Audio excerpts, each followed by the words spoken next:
Hello everyone, তোমরা সবাই কেমন আছো? আমি ভালো আছি। নতুন একটা ব্লগে তোমাদের সকলকে স্বাগতম। এটা বাড়ির পিছন দিক, এখান থেকেই মেন রাস্তা দেখা যায়। জল দিয়েই আমার দিন শুরু হয়।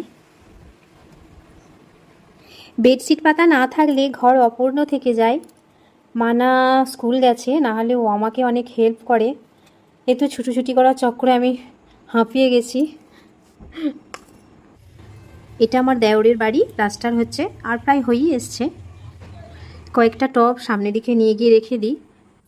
পুকুরটা কিন্তু ভরেনি, অন্যান্য বছর জলে থই থই করে, প্রায় বাড়ির কাছেই জল চলে আসে। এবছর জল দেখো একদম ওপরে ওঠেনি, বৃষ্টিও তো সেরকম হচ্ছে না। এই টব দুটোতেই বসাই।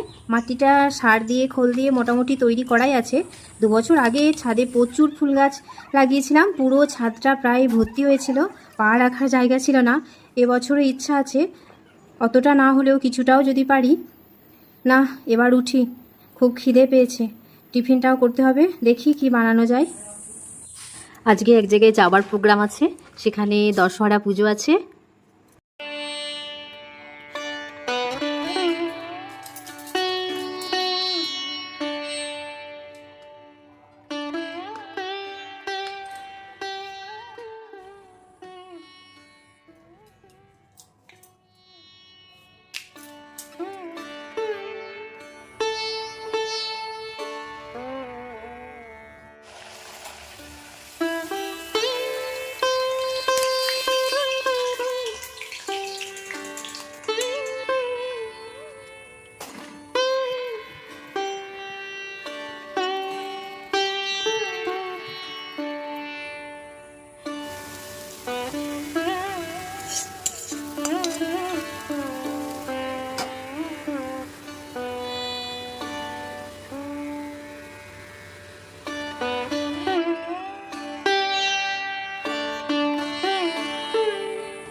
চলে এসছি, এসে বাগানে আম কুড়াচ্ছি।